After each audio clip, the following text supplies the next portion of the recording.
Hi everyone, this is a short video on SAP evaluations, skill development, and self-evaluations. With it being Monday, the semester has officially started and you now have access to the SAPs and you may be wanting to get started with those in your self-eval. So I just wanted to show you a couple things and point out some changes from last semester in case you haven't already noticed or if you have any questions. When you go in, you actually go back to the home page to get into skill development, as you may have noticed. It's not in the left navigational area anymore when you're on the course site.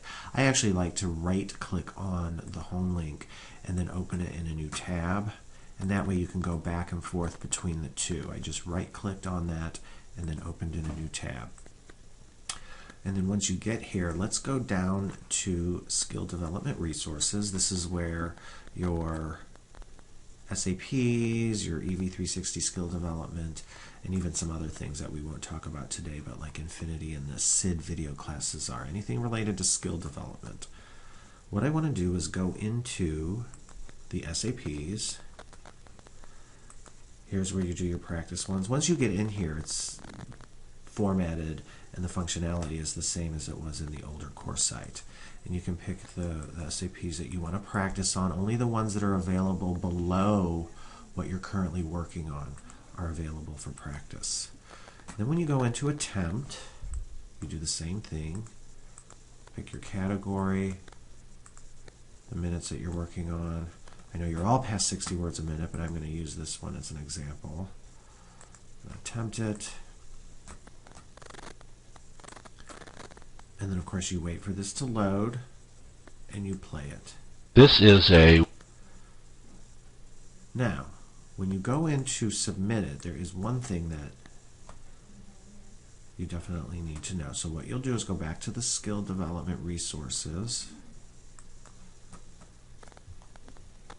You go into Communicate. As before, it's just not in that left nav anywhere. You have to actually go back out, go into Submit. Anything that you've taken should be there as an option, and then you need to pick Tim Moody as the instructor. Although Bonnie, Shamika, and I are all your instructors, as we will explain on Wednesday, we each are taking care of different parts of your homework assignments, and I will be the one that you select for the SAPs. All right, and then you'll paste your transcription in here, load up your CAT or Eclipse file, put a little note in there, and then you'll submit that. So make sure you select Tim Moody as your instructor. Then I'll go back to the Skill Development Resources here in the little trail that's up here.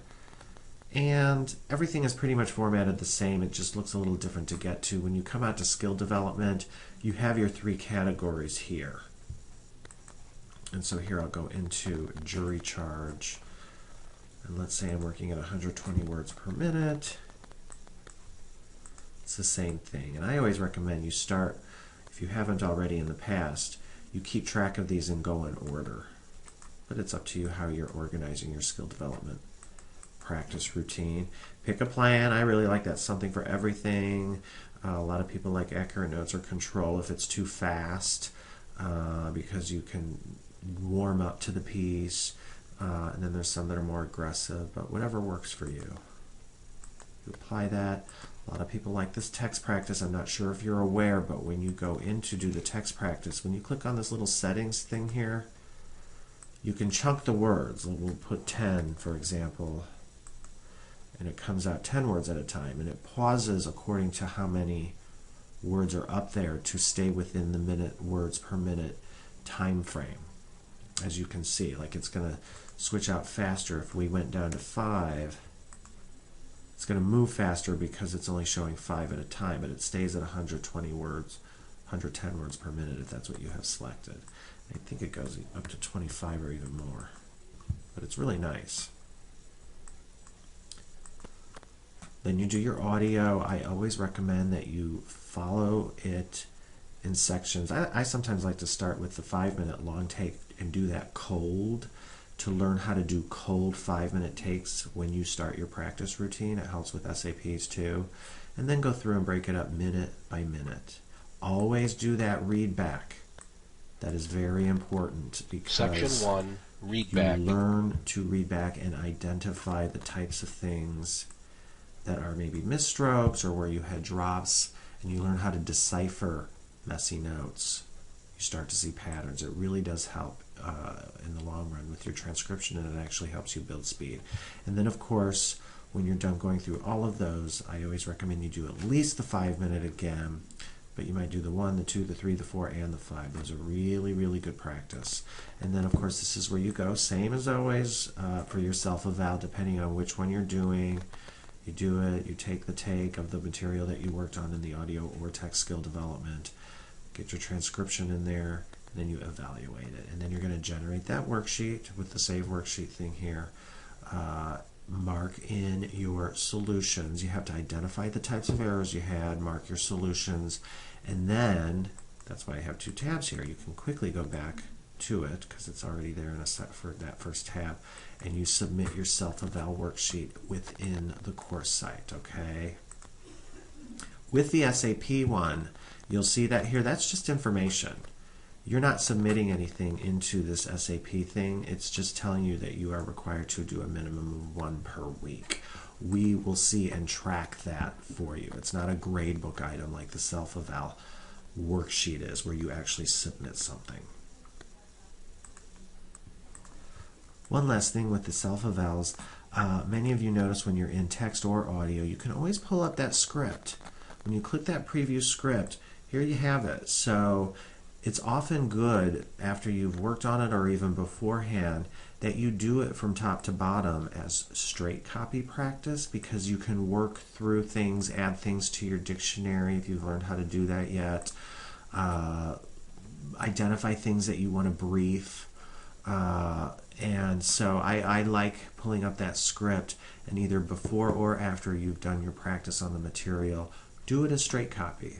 Okay, when you get to a sentence that causes hesitation or where you had drops, you go over it 10, 12, 13 times until you can write that sentence that was giving you problems without hesitation.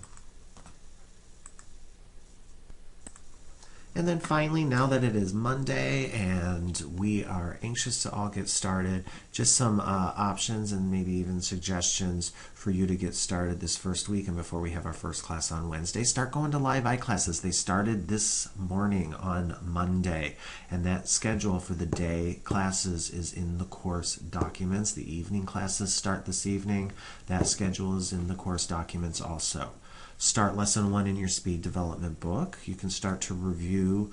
You can either start, if you haven't, a journal or log, or review one that you've already started, which would have, trouble words, hesitation words, briefs, phrases, things that you keep track of that you want to drill on every day or every couple days. Access the weekly documents for the straight copy practice. Those are in each weekly folder. There's the medical document and the current events. Great straight copy practice on those. Especially for proper names and numbers and terms like medical terminology that causes hesitation. You learn how to write those. Start a routine for drill work. You got your phrases from your phrase workbook. Start working on those phrases. Do a lesson a week or a lesson every 2 weeks. Go back and review the first half of the book.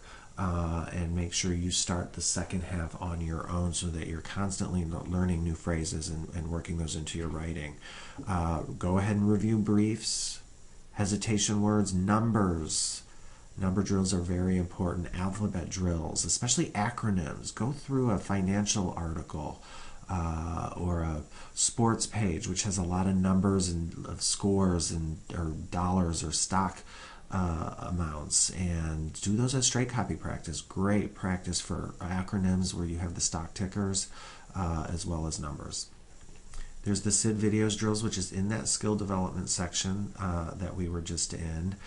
Start practicing your ev360 skill development, and start taking your SEs and SAPs. Don't wait till Sunday night. Start taking those now, because you can take more than the minimum that's required. All right, so just some suggestions. People always ask at the beginning of the week, where do I start? What do I do? these are some things that you should start with right now in terms of your time management and getting the semester off to a great start. And as always, make sure you let Bonnie, Shamika, and me know if you have any questions or need additional tips or help. Thank you.